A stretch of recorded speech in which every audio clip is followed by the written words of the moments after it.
네, 이제 이번 시간, 다음 시간까지 해서 반야심경을 이제 다 마칠 수 있겠습니다. 이제 지난번까지 배운 이제 부분이 반야심경의 이제 파사분이라고 해서 본문격이고요. 삿된 것을 깨부순다, 깨뜨린다, 이제 이런 부분이었습니다. 그리고 이제 오늘부터 할 부분이 이제 공능분이라고 해서 반야심경의 이제 공능, 이게 뭐랄까, 이익, 효능, 이렇게 공능을 설하는 부분입니다. 보리살타의 반야바라밀다고 심무가의 무가애고 무유공포 원리전도몽상 구경열반, 이렇게 이 공능부는 이제 보리살타의 반야바라밀다고에 됐습니다. 보리살타는 이제 보리살타 이 두 개가 합성된 거라 그랬죠. 보리는 깨달음이고 이제 살타는 중생이라고 했습니다.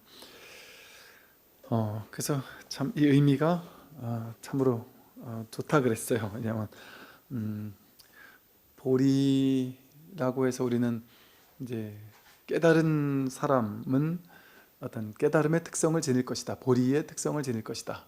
그래서 깨달은 사람은 우리와 전혀 다른, 만약에 부처님이 우리 곁에 오신다면 막 상상 속의 인물일 거라고 본인 스스로 머릿속에 상상을 하잖아요. 성인, 부처님은 그런 분이 아닌 거죠. 불보살님은 보리와 살타가 이렇게 함께 어우러진 분이 이제 사실은 부처님이고 보살님인 거예요. 이제 우리 이분법적으로 나누어 보면 중생은 우리 같은 사람을 중생이라고 하고 저 위에 이상적인 인물을 이제 부처라고 우리는 그렇게 생각하기가 쉽잖아요. 그래서 부처 따로 중생 따로 이렇게 생각해서 우리는 거룩하신 부처님의, 우리와는 다른 완전 거룩하신 부처님의 놀라운 어떤 그런 모습을 상상하고 또 그러기를 바란단 말이죠. 부처님, 보살님은 그런 분들이기를 바라는데 그렇게 막 완벽하고 모든 것이 이렇게 깔끔하게 탁 떨어지고 훌륭하기만 한 그런 분이 보살이 아니란 말이죠.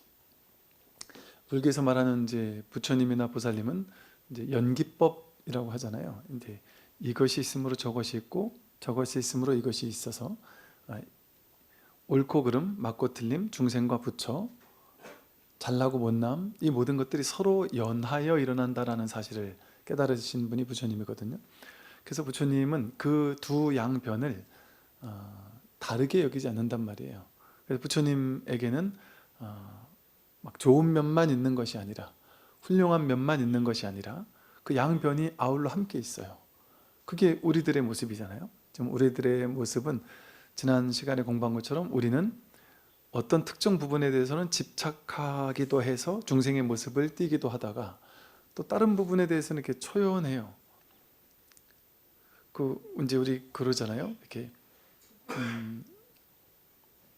나는 막 이 A라는 거에 집착이 너무 커서 이 A라는 거에 대한 집착을 떼기가 막 쉽지가 않은데 우리 다른 친구를 보니까 나는 A라는 거에 너무 집착하고 있는데 B라는 친구는 전혀 거기에 집착이 없는 사람들이 있을 수 있어요. 그래서 와, 그러면 그걸 보고 대단하다, 저 사람은 대단하구나 이렇게 생각하지만 사실은 그 사람은 자기가 사로잡혀 있는 게 다른 거죠. 그 사람은 전혀 다른 거에 꽂혀 있어서 다른 거를 집착하지 이거는 집착하지 않을 뿐일 수가 있거든요. 이와 같이 부처님이라는 존재는 우리가 부처님 생애에서 보듯이 모든 게 완벽하기만 하고 그런 분이 아니란 말이에요. 말 그대로 보리살타, 깨달음과 어떤 중생의 모습, 양변의 모습, 옳고 그르고 맞고 틀리고 잘나고 못난 모든 것들을 이렇게 그 가운데 둘 중에 하나 선택해서 가장 좋은 것만을 가지고 계신 분이 부처님이 아니다. 이게 되게 중요한 거예요. 그래서 우리가 만약에 깨닫게 된다면 우리가 부처가 된다. 그러면 갑자기 지금 여기서 전혀 다른 존재로 이렇게 변하는 게 아니란 말이죠. 갑자기 어제는 엄마 아빠였던 사람이 오늘 갑자기 부처라 해가지고 뚝 나타나서는 완전 거룩한 척하고 이러겠느냐 말이에요. 그런 것이 아니다. 아마 지금 우리와 같이 가장 어떤 평범한 모습을 가지고 있을 겁니다. 그래서 이 보리살타는 반야바라밀다에 의지하는 까닭에 이랬어요. 이 보리살타는 반야바라밀다에 의지한다. 이 반야바라밀다가 우리 처음에 공부한 것처럼 반야바라밀다를 닦는다라는 것은 일체의 정신적인 육체적인 것을 전부 공이라고 관하면 그것이 바로 반야바라밀을 닦는 것이다 이랬어요. 정신적인 모든 것들 그리고 물질적인 모든 것들, 이 모든 것들이 전부 다 공하다. 인연 따라 생겨나고 사라질 뿐이어서 실체가 있는 것이 아니다 라고 공으로서 통찰하는 것, 그걸 이제 공관이라고 하고, 그걸 이제 반야바라밀다를 닦는다 그래요. 그래서 반야바라밀다를 닦는, 반야바라밀다에 의지하기 때문에 이 반야지혜로서 이 세상 모든 것들이, 물질적 정신적 모든 것들이 공하다라는 것을 이렇게 통찰하고 있고, 그 공부에 의지하는 까닭에 어떠냐, 신무가에 마음에 걸림이 없고, 처음에 이제 첫 번째 공덕이 이게 공능분이라 그랬잖아요. 이 반야바라밀다에 의지하는 공능, 첫 번째 공능이 마음에 걸림이 없다는 거죠. 우리들은 이제 마음에 사실은 이제 공하다라는 것 자체가, 공하니까 공한 것에서 뭐가 걸릴 게 있겠어요. 뭐가 없는데, 나를 뭐 걸 게 뭐가 따로 없는데 걸릴 게 없단 말이에요. 본래 이 세상에는 걸릴 게 없는데, 여러분 삶에도 사실 지금 걸릴 게 아무것도 없단 말이에요. 없는데 그냥 어느 순간 내가 한 생각 일으켜서 하나에 갑자기 꽂히기 시작하면서 거기 사로잡히고 그걸 집착하고 그걸 내 걸로 취하려고 하고, 그거 없으면 안 될 것 같고, 나는 없는데 남들은 그걸 많이 가지고 있다 그러면 질투를 하고, 그러면서 거기 어떤 한 가지에 내가 사로잡힌단 말이에요. 좋아서 취하고 싶거나 또는 싫어서 밀쳐내고 버리고 거부하고 싶거나, 이런 취사간택의 분별심이 하나 딱 생기게 되면 그때부터 이제 걸리는 거죠. 좋은 거에도 걸리고 싫은 거에도 걸리지. 걸린다라는 건 이게 통과되지 않는다는 거죠. 뭔가 이렇게 막힘이 있다는 거잖아요. 내가 그냥 일상적일 때는 아무 상관이 없는데 어떤 한 가지가 너무 집착될 땐 거기 사로잡혀 가지고 자유롭지 못하거든요. 어떤 사람에게 잘 보여야 된다거나 뭔가 집착하는 바가 있으면 그 사람 앞에서 자유롭지 못하죠. 또 너무 싫은 사람이 있어도 그 싫은 사람을 보면 내가 그 사람에게 마음이 걸려가지고 자유롭지 못하단 말이죠. 이렇게 우리가 취사간택심의 분별이 있을 때, 취사간택심의 분별은 왜 있는 거예요? 그거를 취할 만한 가치가 있다라는 망상이 드러나는 거잖아요. 공한 줄 모르고 인연 따라 임시로 생겼다가 임시로 사라지기 때문에 그게 어떤 특정한 가치가 있는 것이 아닌 줄 모르고 내 쪽에서 그 어떤 상대방이라든지 다른 것에 가치를 매기는 거예요. 가치를 자기 생각으로 투영시키는 거예요. 그래서 이건 좋은 거다, 저건 나쁜 거다.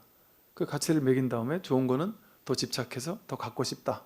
그러면 이제 우리 인생에서는 하나의 걸림이 생겨서 내 인생이 오로지 그거 하나 쟁취하는 것으로, 성공하는 것으로, 돈 버는 것으로, 그거 하나에 그냥 막 올인해가지고 오로지 그거밖에 안 보인단 말이에요. 그게 이제 마음이 걸리는 거죠. 그래서 좋은 데도 마음이 걸리고 나쁜 데도 마음이 걸리죠. 그래서 우리의 어떤 뭐랄까, 이 공부의 목적, 목표라고 할까요? 그건 마음이 자유로운 거죠. 어디에도 걸리지 않는가.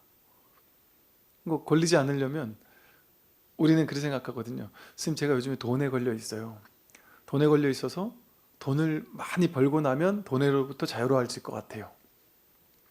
근데 전 세계에 돈을 제일 많이 번 사람들, 그 사람들이 돈으로부터 자유로울까요? 어마어마한 전 세계 막 100대 기업 회장님들이다.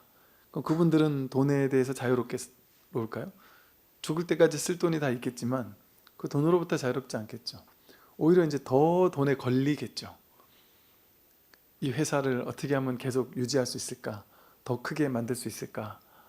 하면서 그 돈에 걸려가지고 평생을 그 돈하고 그 경영 뭐 이런 거에 그냥 종속되는 삶을 살죠. 그러니까 평생의 삶은 그거밖에 없잖아요. 근데 이제 세계 100대 기업 회장님들한테 마음 공부를 좀 하라고 하면은 관심 있을까요?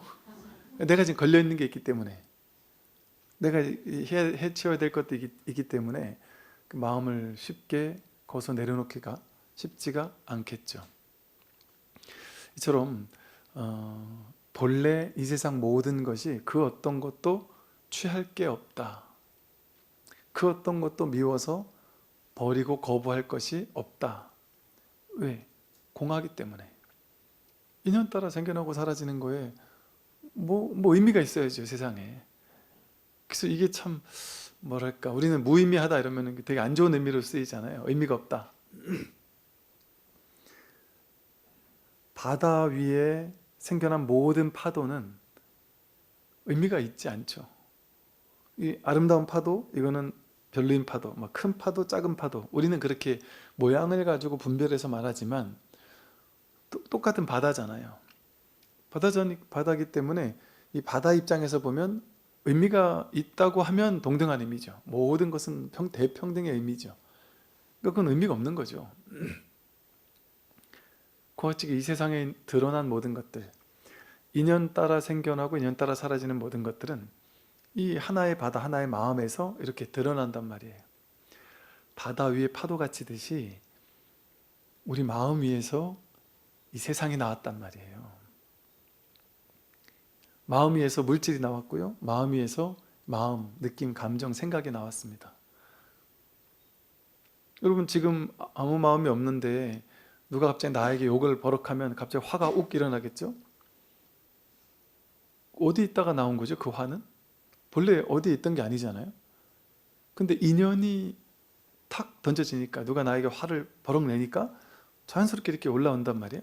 그냥 인연 따라 나왔단 말이에요.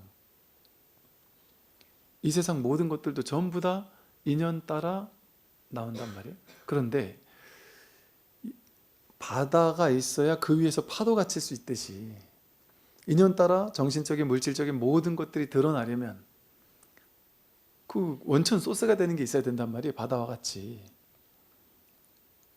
그걸 마음이라고 한단 말이에요. 마음. 그래서 일체 유심조 할 때 일체 모든 것은 마음이 짓는 바다, 마음에서 나왔다, 이렇게 말하죠. 이 삼라만상 모든 것이 마음에서 나온 거예요. 마음에서 드러났다가 마음으로 돌아간다. 이 현상세계가 드러나고 사라지는 것은 이건 이제 연기법이라고 하죠. 인연 따라 생겨나고 인연 따라 사라진다. 그렇게 해서 인연 따라 생겨난 모든 것들에 대해서 사람들이 거기에 가치를 매기고 이건 좋은 거, 저건 나쁜 거. 산에 있는 나무들 중에 이건 도움이 되는 나무, 이건 도움이 되지 않는 나무. 이건 좋은 나무, 저건 나쁜 나무. 근데 그 좋은 나무, 나쁜 나무가 사람이 가치를 매기지만 관점에 따라 다르죠. 아름다운 거를 볼 때는 꽃이 예쁘게 피는 게 이제 더 좋게 느껴질 수 있겠죠. 근데 우리도 여기 뒤에 보니까 이제 이렇게 산림청에다가 이 산을 이게 숲 가꾸기 그런 걸 지원을 했더니 이렇게 해준다 그러던데, 보니까 그쪽에서 하는 얘기를 들어보니까 또 다른 관점인 거예요. 이렇게 절 인근 한 몇 미터 정도는 이렇게 좀 불에 안 타는 나무를 심는 게 좋대요. 이게 소나무 같이 멋진 나무가 좋은 게 아니고, 소나무 같은 건 오히려 송진이 있어 불 나면 확 더 타버린다고. 그래서 이제 불을 좀 막아줄 수 있는 나무를 좀 심는 게 좋다, 이러면서 이렇게 조언을 해 주시더라고요. 그럼 그 특정한 관점에 따라서 어떤 것이 좋을 수도 있고 어떤 것이 나쁠 수도 있는 것이지, 자연의 이 모든 것들이 좋고 나쁜 게 있을까요? 나무가 좋은 나무, 나쁜 나무가 정해진 게 있을까요? 사람의 욕망이 무엇이냐에 따라서 자기의 욕망을 비추어서 그걸 봤을 때 이런 욕망에는 이게 좋고 저런 욕망에는 저게 좋은 거겠죠. 그러니까 욕망에서 그것이 좋다 나쁘다라는 가치가 나오는 것이지 그것 자체는 그냥 있는 그대로일 뿐이죠. 이처럼 이 세상에 있는 모든 것들은 그냥 인연 따라 생겨나고 사라지고 그뿐. 그래서 생사법이라 그래요. 생멸심이라 그래요. 모든 것들은 생겨나고 사라지는 것일 뿐이다. 생겨나고 사라지는 것에는 의미가 없습니다. 가치가 없습니다. 있다면 동등한 가치, 대평등의 가치. 사람의 가치와 나무의 가치가 다르지 않고 풀 한 포기, 나무 한 그루, 짐승, 곤충의 가치와 사람의 가치가 다르지 않아요.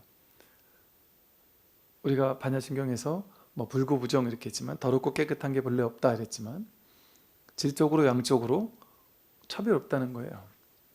청정한 사람, 청정하지 못한 사람이 없다. 현상세계, 모양의 세계를 보면 훌륭한 사람, 훌륭하지 못한 사람, 잘난 사람, 못난 사람, 청정한 사람, 더러운 사람이 이렇게 따로 있는 것 같잖아요.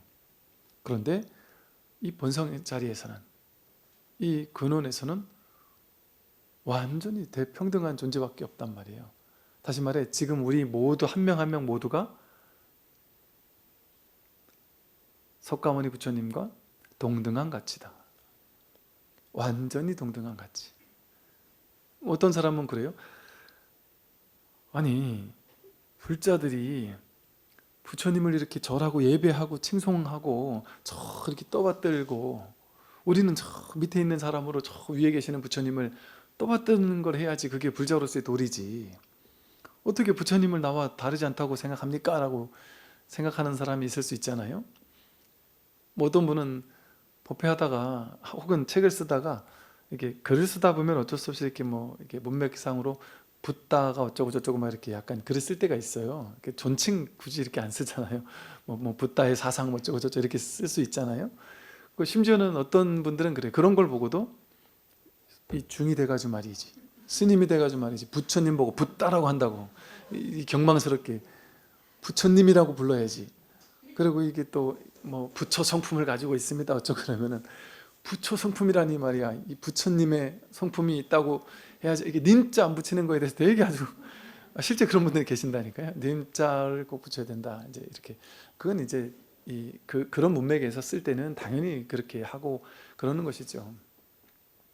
그런데 사실은 불이법이라는 게 그거잖아요. 중도의 안목, 있는 그대로 보는 중도의 안목이라는 게 뭐겠어요? 말 그대로 불이법이란 말이야. 그러니까 법신 부처님 이렇게 말하죠. 법신 비로자나 불. 법신 보신 화신할 때 이거. 법신불은 이 온 우주법계 전체가 부처라는 거잖아요. 그러니까 이 진실에서 본다면 우리 한 명 한 명이 부처님과 완전히 동등한 가치, 전혀 다르지 않단 말이에요. 근데 그거는 우리가 가치라는 표현을 써서 그런데 따로 가치라고 이름할 만한 뭔가가 없어요. 본래 무일물이어서, 공할 뿐이어서. 그러니 가치는 자기 생각에서 나오잖아요. 사람마다 생각하는 가치가 다르잖아요. 자기 사람마다 욕망이 다르니까. 그러니까 자기 마음속에서 나오는 가치일 뿐이지, 있는 그대로를 있는 그대로 본다면, 정견해서 중도 정견으로 세상을 바라본다면 세상은 그냥 이럴 뿐이에요. 그러니까 어떤 것을 특별히 더 취할 것도 없죠. 가지려고 집착할 게 없단 말이죠. 어떤 것도 버리려고 길을 쓰고 애쓸 게 없죠. 이렇게 되면 취하거나 버리지 않으면 취부득 사부득, 취하거나 버리지 않게 되면 지금이에요. 지금 우리의 삶, 지금 이렇게 펼쳐져 있는 나의 삶, 비교하지만 않으면, 비교 분별하지만 않으면 누구보다 나는 못해 이런 거잖아요. 그러니까 괴롭잖아요. 그것만 하지 않으면 아무 문제가 없단 말이에요. 아무 문제가 없습니다. 그러니까 불교를 이렇게 착각해가지고 불교를 공부하면 삶이 좀 더 윤택해지겠죠? 돈도 더 잘 벌겠죠? 진급도 더 할 수 있지 않을까요? 몸도 더 건강해지겠죠? 이렇게 생각하면서 불교를 믿는 경우가 많은데, 그게 뭐 안 된다라고만 얘기할 수 없지만 또 된다라고만 보장할 수도 없는 거죠. 사실이, 진실이 그렇죠. 깨달음이라는 것은 내가 깨닫고 나왔기 때문에 모든 것을 내 뜻대로 할 수 있다, 그런 사람이 된다, 그거랑 전혀 상관이 없습니다. 부처가 된다라는 거는 중생은 자기 뜻대로 못하는 사람이고 부처는 본인 뜻대로 다 할 수 있는 사람이다, 우리는 그걸 원하잖아요. 전혀 상관없단 말이에요. 그거하고는. 부처님이 부처님 뜻대로 다 하고 살았습니까? 다 하고 못 살았단 말이에요. 부처님도 못한 일이 많죠. 부처님 사촌 동생 제자도 하나 제대로 어찌 보면 그 교화를 못한 사람이 있단 말이에요. 부처님도 교화를 못한 사람이 있어요. 석가족 멸망하는 것도 어쩔 수 없이 지켜볼 수밖에 없었기도 했고. 그러니까 그런 사람이 되는 거예요. 부처님은 내 뜻대로 무엇이든 다 바꾸는 사람이 되는 게 아니라 근원에서 바꿀 필요가 없구나. 모든 것이 이 반야바라밀 공성에서 나왔다는 것을 알기 때문에 아무 일이 없구나. 이 모든 일이 일어나는데도 불구하고 그 모든 일은 아무 일이 없어요. 마치 꿈과 같단 말이에요. 자기가 한 생각 일으켜서 어떤 욕망을 일으키고 집착할 때 그때 자기 인생에 걸리는 일이 생길 뿐이에요. 더 벌어야 되거나 싫은 건 더 없애야 되거나 하는 일. 그런데 이 취부득 사부득임을 깨닫는다면 어떻겠어요? 할 게 없잖아요. 이 일을 끝마친 사람이잖아요. 이게 자유로운 사람이거든요. 이게 걸림없는 사람이거든요. 내 뜻대로 못하죠. 절대 못하죠. 내 뜻대로 늙지 않게 할 수 있습니까? 병들지 않게 할 수 있습니까? 죽지 않게 할 수 있습니까? 그거는 가능한 게 아니죠. 그래서 그거를 원만하게 성취했을 때 내가 부처가 되는 것이 아니라 그런 거에 관심이 없는 거예요. 아예 할 마음이 없는 거예요. 그럼 지금 이렇게 드러나 있는 이것이 완전하고 원만구족이라는 사실을 여기서 그냥 딱 깨닫는단 말이죠. 그러니까 뭔가를 욕망하지 않죠. 그러나 또 욕망하지 않는다라고도 말할 수 없는 것이 하되 함이 없이 하는 거예요. 그러니까 현실에서는 현실의 삶을 최선을 다해 살아요. 그러니까 이 법계와 사법계에서 아울러 깨어 있단 말이죠. 사법계, 현실에서는 현실 세계 나름대로 할 수 있는 최선을 다해 사는 거예요. 집착 없이.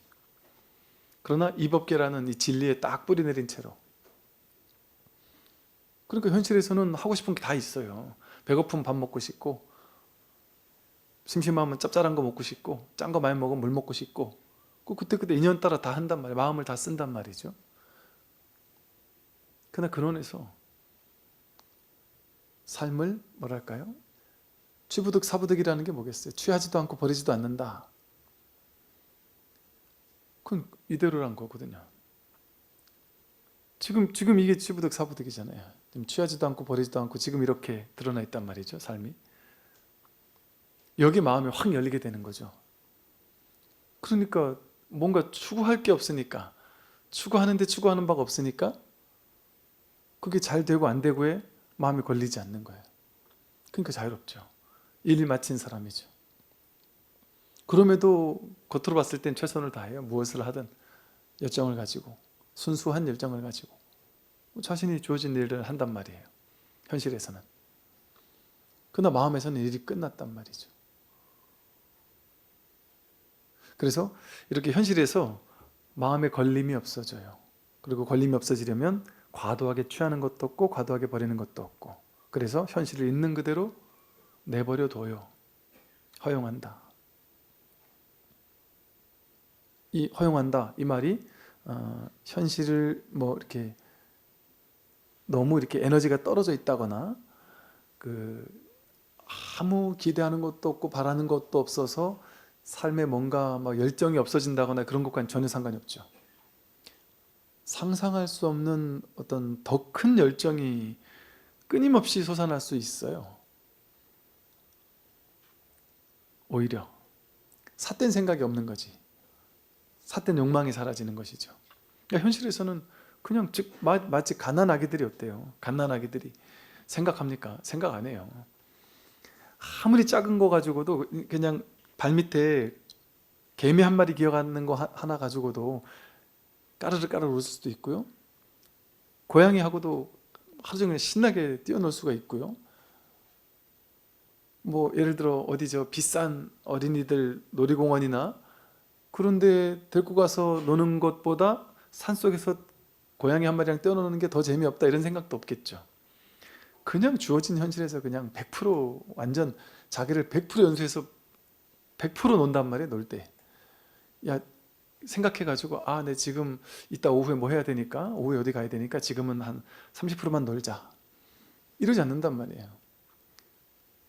그냥 거기에 완전 100% 그냥 언제나 100% 그거 하나에 온전한 자신의 열정을 다하는 것이죠.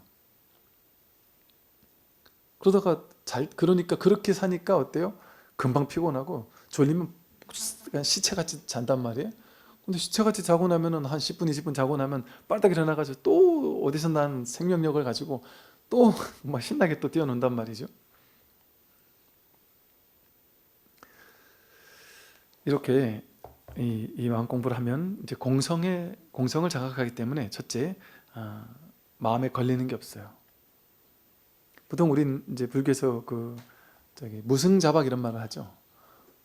포승줄이 없단 말이에요. 포승줄이 없는데 자박, 스스로를 묶는단 말이죠.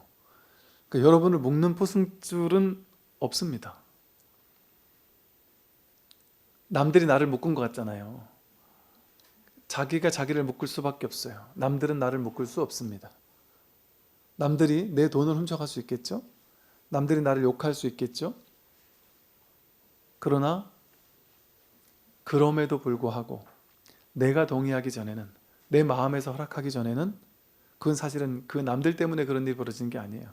내 마음에서 그 경계를 어떻게 생각하고 해석하고 판단했냐에 따라서 그것이 과도하게 스트레스 받는 게 될 수도 있고 별것 아닌 일이 될 수도 있단 말이죠. 이 마음을 깨닫고 난다면 불생불멸이라고 하잖아요. 그러니까 죽는 일이 있는다고 하더라도 뭐 이는 떨어 죽는 것이지 하고, 이 몸이 내가 아닌 줄 알기 때문에. 그러니까 우리 옛날에 많이 본 영화 같은 거 보면 아버지를 죽인 원수를 갚기 위해서 평생을 무술을 연마하고 증오심을 불태우면서 무술을 연마하다가 나중에 이제 한 40대 돼가지고 무술이 완벽해졌을 때 이제 찾아가가지고 막 하나하나 앞에 있는 사람들부터 다 무술로 이제 제압하고 가서는 이제 딱 죽인단 말이에요. 그럼 해피엔딩 이러고서 우리 막 박수 치면서 끝난단 말이에요. 저는 그게 좀 불쌍해요. 평생을 그 증오심, 물론 이것도 이렇게 정할 필요는 없지만 평생을 증오심 하나 가지고 평생을 그렇게 살아가는 거잖아요. 그 사람 마음속에는 얼마나 그 원망과 증오가 삶의 원동력이 되겠어요. 이와 같이 어떤가 하나의 삶의 원동력, 그거는 하나의 자기를 묶는 거거든요. 자기를 묶고는 그거가 원동력이 돼가지고 막 한단 말이죠. 물론 때로는 그것이 어떤 하나의 원동력에 대해서 삶을 살 수도 있긴 하겠죠. 어떤 분들은 질투는 나의 힘 이래가지고 내가 너무 싫어하고 막 질투하는 사람이 있는데 걔가 너무 잘 된단 말이에요. 그러면 저놈은 내가 질 수 없다. 그리고 그 너무 잘 나가는 친구가 나한테 한마디 했단 말이죠. 야, 너 뭐 그렇게 살아가지고 뭐 되겠냐고 하면서 한마디 하면 내가 딴 사람은 몰라도 너는 반드시 이기고 말겠다. 그렇게 자기가 자기를 묶는 거죠. 그 사람이 나를 묶는 게 아니에요. 그 사람이 아무리 심한 말을 했어도 그거는 그냥 말의 파장, 소리 파장이에요. 그냥 일어나고 사라지는 말이에요. 여러분 가만히 지금 이렇게 우리가 그냥 평상시에 생각했을 때는 일어나고 사라지는 소리가, 어떤 소리가, 어떤 사람의 어떤 말 한마디가 나를 평생 묶을 수 있을까요? 여러분 이렇게 여기다가 누가 저 소나무에다가 여러분 몸을 막 꽁꽁 묶을 수 있겠죠, 그죠? 그럼 사람 이거 못 풀고 죽을 수도 있을 거 아니에요. 근데 여러분 그렇게 묶는 게 아니고 어떤 사람의 말 한마디가 여러분을 평생 묶을 수 있을까요? 그 사람은 나를 묶을 수 없어요. 그 사람은 고작해야 나한테 험담하면서 말 한마디 할 수 있어요. 자기가 막 분노하기 때문에 너무 화가 나서 그걸 말로 막 쏘아붙일 수 있죠. 그 사람이 할 수 있는 건 거기까지예요. 그런데 내 쪽에서 뭘 할 수 있느냐면 그 사람 말에 분노하면서 그 사람 말에 의미 부여하면서 그 사람 말을 실제화해서 그 사람 말에 내가 꽁꽁 묶여가지고 막 분노가 머리끝에서 발끝까지 가득 찬 채로 내가 죽을 때까지 너 나한테 했던 그 말 되갚아 주겠다. 그렇게 생각하는 건 자기가 하는 거잖아요. 그럼 생각해 보세요. 이 세상 이 80억 인구 가운데 한 사람이 뭐 시간으로 따지면 한 10초도 안 돼, 20초도 안 되는 심한 말을 나한테 한마디 했어요. 누군가가 한 말 한마디가 나를 평생 묶는다는 건 정말 말도 안 되는 소리잖아요. 있을 수 없는 일이잖아요. 그러면 그런 인생을 살면 안 되잖아요, 우리는. 그죠? 다 알잖아요. 누가 한 30초 나한테 욕했던 그 말이 나를 평생 묶는다는 건 너무 비효율적이잖아요. 너무 어이가 없는 일이잖아요. 근데 그거는 내가 저놈한테 복수하는 게 아니라 거꾸로 어떻게 된 거예요? 내가 저 사람에게 종속되는 거죠. 저 사람의 말에 노예처럼 종속돼 가지고 저 사람한테 평생 끌려다니는 것밖에 안 되는 거잖아요. 그럴 필요가 없다는 거 우린 누구나 다 잘 알고 있죠. 다 잘 알고 있어요. 그런데도 현실에서는 안 되죠. 왜 안 될까요? 이걸 한 발짝 떨어져서 그 말을 듣지 못해요. 나라는 걸 거기 딱 내세운 다음에 저 사람이 나한테 나를 무시했어. 그건 해석이잖아요. 저 사람이 나한테 무시했어는 자기 해석이에요. 저 사람은 나한테 어떤 말을 한 거예요. 그리고 그걸 내가 내 쪽에서 무시라고 받아들이고 스트레스 받아들이고 분노로 받아들이고 그걸 평생 내가 복수하겠다라는 해석으로 받아들였을 뿐이죠.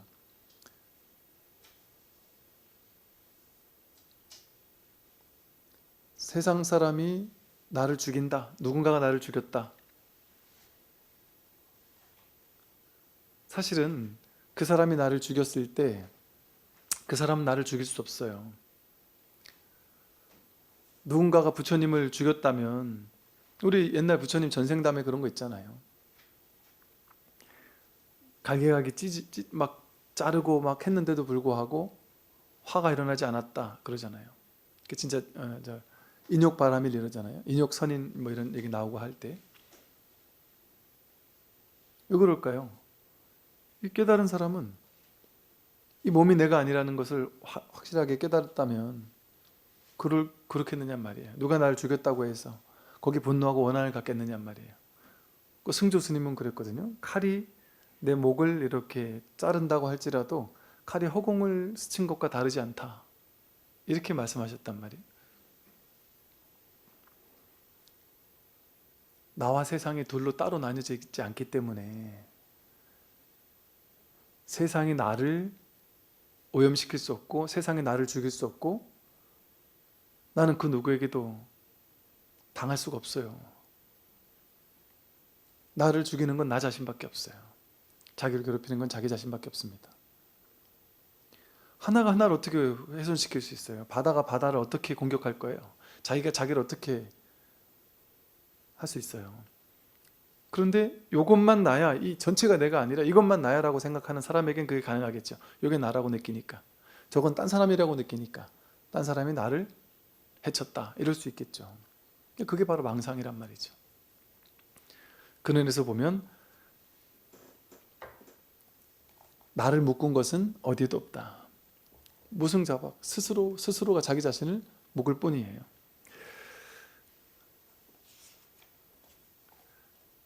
그 다음에 보면은 이러거든요. 첫 번째로 이렇게 걸림 없고, 그러니까 신무가에 마음에 걸림이 없고, 걸림이 없으므로, 이 걸림 없다를 때 여러분 이제 이런 말을 쓰거든요. 그 지공화상이 이제 부리송에서 이렇게 말을 해요. 지옥과 천당이 하나의 모습이고 열반과 생사가 헛된 이름일 뿐이다. 끊어야 할 탐진치도 없고 이루어야 할 불도도 없다. 중생과 부처가 평등하니 저절로 성스러운 지혜가 뚜렷하구나. 나는 지금 두루두루 자제하여 왕후장상도 부러워하지 않는다. 어떤 장애에도 걸리지 않으니 정진도 없고 게으름도 없다. 본성에 맞게 흘러가니 마치 뒤집힌 것 같지만 제멋대로 이리저리 막힘없이 자제하다. 남들이 보기에는 그냥 뒤집힌 것처럼 보일 수도 있단 말이에요. 근데 나는 그냥 이 흐름에 따라 맡겨 흘러가요. 그냥 제멋대로 사는 것 같지만 자제하다, 걸림이 없다. 마음에 걸림 없이 살아가게 된다. 이런 어떤 자유로움을 설명을 하고 있어요. 그래서 반야심경에서는 또 무가애고 마음에 걸림이 없으므로 무유공포, 공포가 있지 않다 그래요. 공포는 이제 두려움을 말하죠. 그러니까 이게 앞에 했던 말과 같아요. 일체가 둘이 아닌 이 한 마음뿐이고 이게 공할 뿐이라면 누가 누구를 공격할 수가 있겠어요? 그러니까 여기 내가 있으면 나를 공격할 타인이 둘로 나뉘고 나와 비교 대상인 세상 사람들이 또 둘 셋으로 나뉘고 쪼개지겠죠. 그럼 적과 아군이 나뉘겠죠. 적들이 나를 언제 공격할지 모르겠죠. 내가 언제 이 세상에서 도태될지 모르겠죠. 끊임없이 이 세상과 싸워야 되고 투쟁해야 되고 살아남아야 되거든요. 그런데 본래 그런 바가 없단 말이에요. 그러면 뭐가 두려울 게 있겠습니까? 내가 없는데, 내가 있을 때 두려움이 생겨나잖아요. 근데 온 우주법계 전체가 자기거든요. 통으로. 그럼 자기가 자기를 공격할 수 없잖아요. 자기가 자기를 어떻게 죽일 수 있고 어떻게 오염시킬 수 있고 훼손할 수가 있겠습니까? 그래서 이 공부를 하게 되면 우리가 이제 이 공부를 하는 것 자체가 모해시거든요. 이 공부를 배우는 것 자체가 모해, 두려움 없음을 보시하는 것이, 이게 이제 어찌 보면 종교의 목적이라고 말씀드렸죠. 법을 전해주는 걸 통해서 사람들의 근원의 두려움을 없애주는 거예요. 우리는 이게 나인 동안은 늙고 병들고 죽는 게 두려울 수밖에 없어요. 늙을까 봐 두렵잖아요. 병들까 봐 두렵잖아요. 언제 어떤 병이 올지 알 수 없잖아요. 이제 저도 이제 나이가 이제 조금씩 이렇게 들어가다 보니까 이제 요 나이 때쯤 이제 사람들이 갑자기 건강에 대한 생각이 많은가 봐요. 그 옛날에 이런 얘기 많이 듣지 않았거든요. 건강이 제일 중요합니다. 뭐 이런 얘기를 별로 안 들어봤어요. 젊을 때는. 근데 이제 나이가 이제 조금 들어가니까 주변에서 네 하는 얘기가 그거예요. 스님, 저 열심히 뭐 법을 전하고 다 좋으신데 스님 그거보다 더 중요한 건 스님 건강입니다. 하면서 뭐 건강이 제일 중요한 게 건강이다 이런 얘기를 우리는 엄청 많이 듣잖아요. 그 말은 곧 사람이 건강이 두렵다는 얘기잖아요. 건강이 깨질까 봐 두려운 마음이 누구나 있단 말이에요. 그리고 이제 나이가 들수록 건강 염려증으로 밥보다 약을 더 많이 먹는 사람도 있죠. 약 한 서른 알씩 막 배부르게 이렇게 드시는 분들도 있죠. 또 A라는 약을 먹으니까 이 A라는 약을 먹으면 이게 성분이 너무 세서 이걸 중화시켜주는 B라는 약을 또 먹어야 되고 뭐 이래가지고 몇십 알을 드시는 분들이 계시거든요. 이게 두려움을 표출하는 거예요. 두려움이에요. 두려움.